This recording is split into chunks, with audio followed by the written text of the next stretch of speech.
y cantidad del capital. Hemos averiguado la significación científica de lo que debe entenderse por país capitalista. Analicemos ahora lo referente a la cantidad. Se afirma que en nuestro país no existe el gran capitalismo. No hay capitalista que posea la fortuna de un Morgan, un Stines o un Fiat.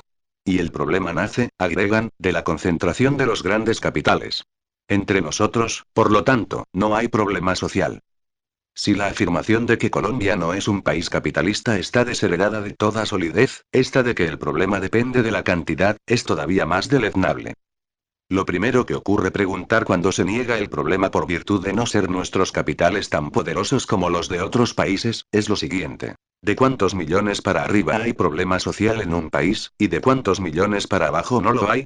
Porque si no se admite que el problema nace, como nosotros lo sostenemos, de un sistema, sino de una cantidad, lo indispensable sería fijar esa cantidad de la manera misma que nosotros fijamos el sistema. De otro modo nunca sería posible estudiar el asunto. Los mismos que para impugnar la posibilidad de las ideas socialistas en Colombia sostienen que ellas pueden tener razón en otras partes por ser crecidos los capitales, estarían pisando el más falso de los terrenos. Porque se averiguó primero si la proporción de esos capitales en realidad no es crecida en consideración a su desarrollo. ¿A quién se le ocurriría que la clasificación de una especie botánica no nace de las peculiaridades intrínsecas de esa especie, sino del número de plantas existentes?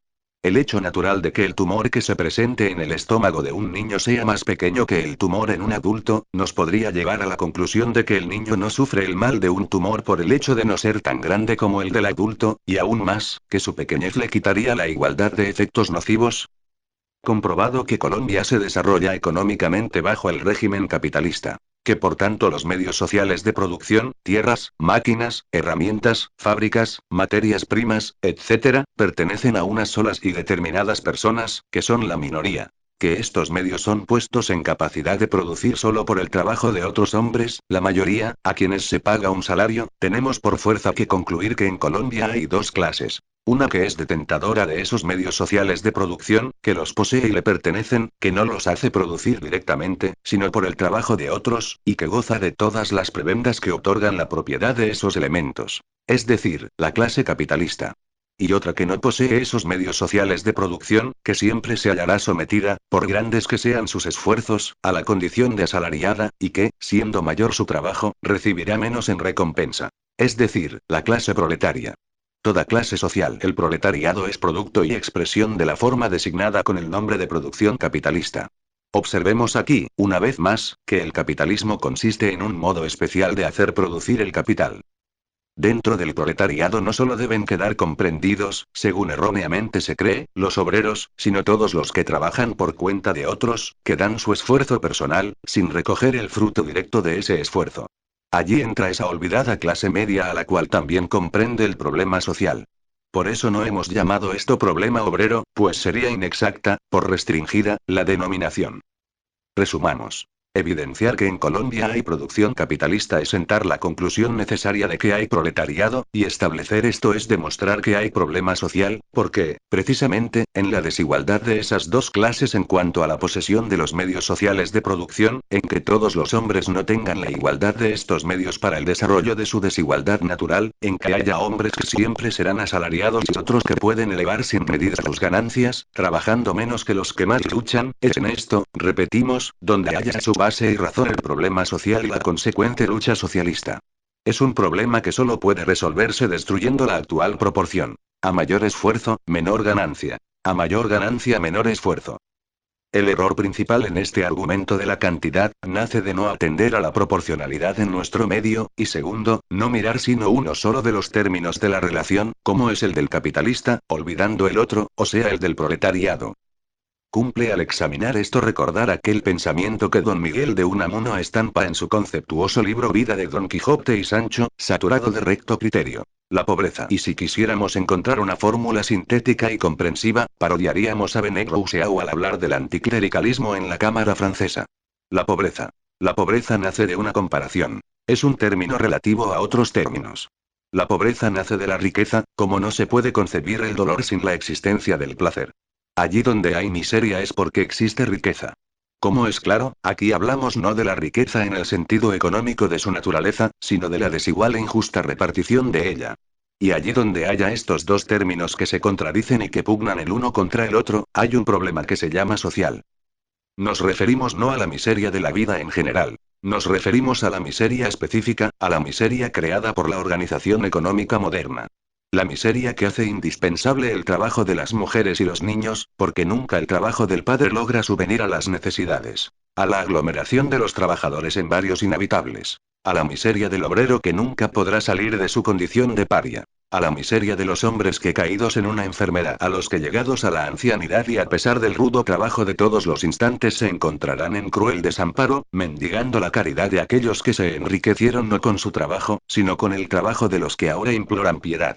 A la miseria, en fin, de una sociedad que condena a la mayoría de los hombres a no saber de la vida sino por sus amargas crueldades, en tanto que otros tendrán reservadas todas las mieles de sus carnosos frutos. Pero de esto brota un estado de cosas que enunciábamos. La comparación. Al mismo tiempo que de un lado aumenta la miseria, crecen de otro lado los millones. Lo que ganan las clases poderosas es lo mismo que pierden las clases trabajadoras. Mientras los barrios elegantes se perfeccionan, los suburbios donde vive el obrero se hacen más odiosos. Todos estos contrastes tienen que hacer brotar en la conciencia del obrero la pregunta de por qué su miseria eterna y roedora. El que tanto trabaja se encuentra ante el regalo y comodidades de los que realizan en la sociedad un menor esfuerzo que el suyo, y a veces ninguno. El proletario no ignora que hay algo más duro que esta vida miserable. Y es su condición azarosa e incierta. De un momento a otro puede ser lanzado a la calle, quedando sometido a los rigores del hambre y la desnudez, aun queriendo y pudiendo trabajar. Nada le dejó su trabajo pasado. Eran otros los que con él se enriquecían. ¿Por qué? ¿Cuál la razón? ¿Es que un hombre puede estar bajo estas circunstancias sometido a la contingencia? Se contestará que sí, que todos los hombres lo están, que también el rico lo está. Un incendio, un terremoto, lo pueden dejar en la calle.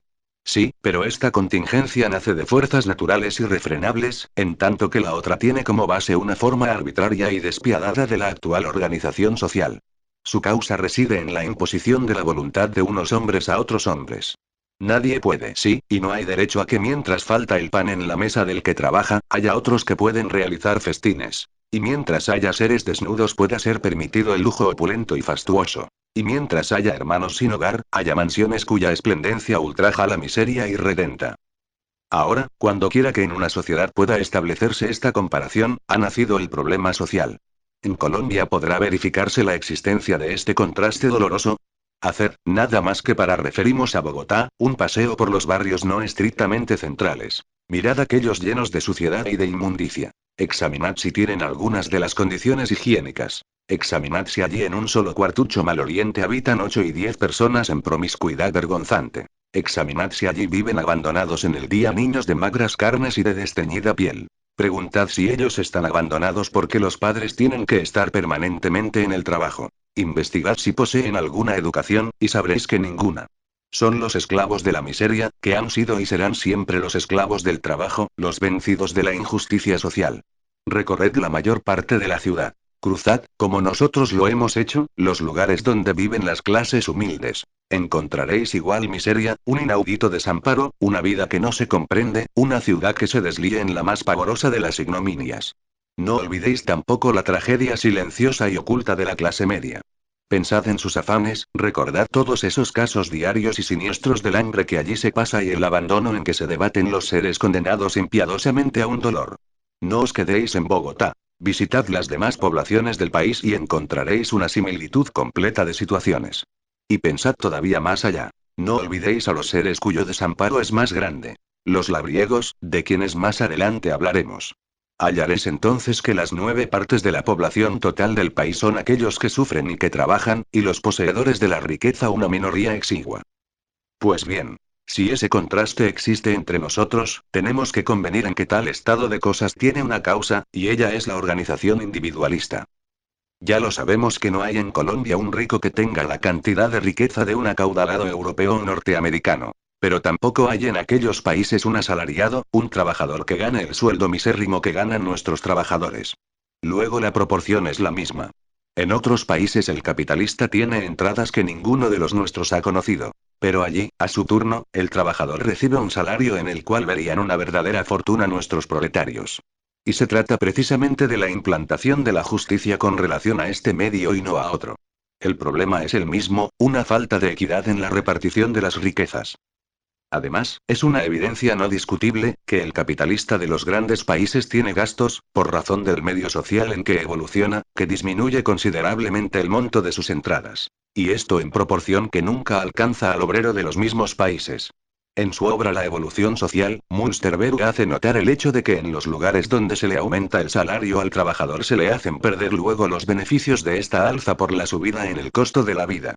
Este, que es un fenómeno bien familiar, demuestra que en uno o en otro caso el problema para los obreros de todos los países es el mismo.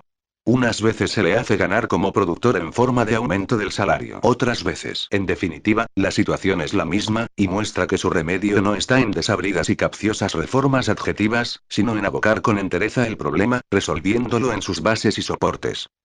Hablando de la superioridad de los salarios en Norteamérica, comparados con los salarios en Europa, observa Erkner lo siguiente, que nos viene a la medida. De esta manera en Norteamérica, en donde los jornales son 2 o 3 veces más altos que en Europa, el costo de la vida del obrero que se contenta con productos de la grande industria no es superior al de la vida del obrero europeo. Mientras que las altas clases sociales que tienen criados y gastan productos hechos a mano han de pagar precios tan fabulosos, que se ha dicho que $1 en manos de un señor, equivale a $4 en manos de un obrero.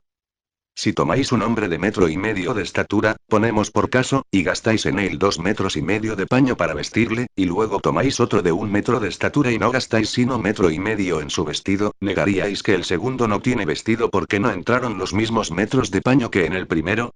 Claro que no. Admitiríais que todo depende de la proporción, y que tan vestido completo es el uno como el otro. Igual pasa con el argumento de la cantidad que venimos examinando.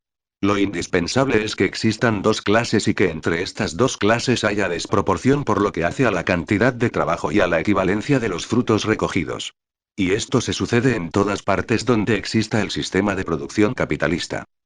Podríamos hasta aceptar, cosa que no sucede, que el asalariado colombiano sufriera menos expoliaciones que el europeo o norteamericano. Mas esto tampoco implicaría la negación del problema mientras en ambas partes exista el régimen de producción capitalista. Apenas serviría para enseñamos que en aquellos otros lugares el problema era más agudo, pero esto ya es otra cosa.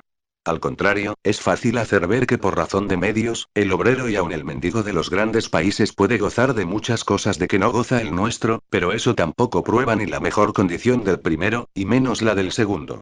El problema está un poco más al centro. Vive y se agita en el hecho de que ni unos ni otros, ni los de Aquende, ni allende el mar, tienen la posibilidad, ni la aptitud. Lo indispensable para nosotros es saber que la vida de nuestro pueblo trabajador no aumenta con relación al poder productivo y que no hemos conseguido para las clases humildes una forma de vida sana y estable.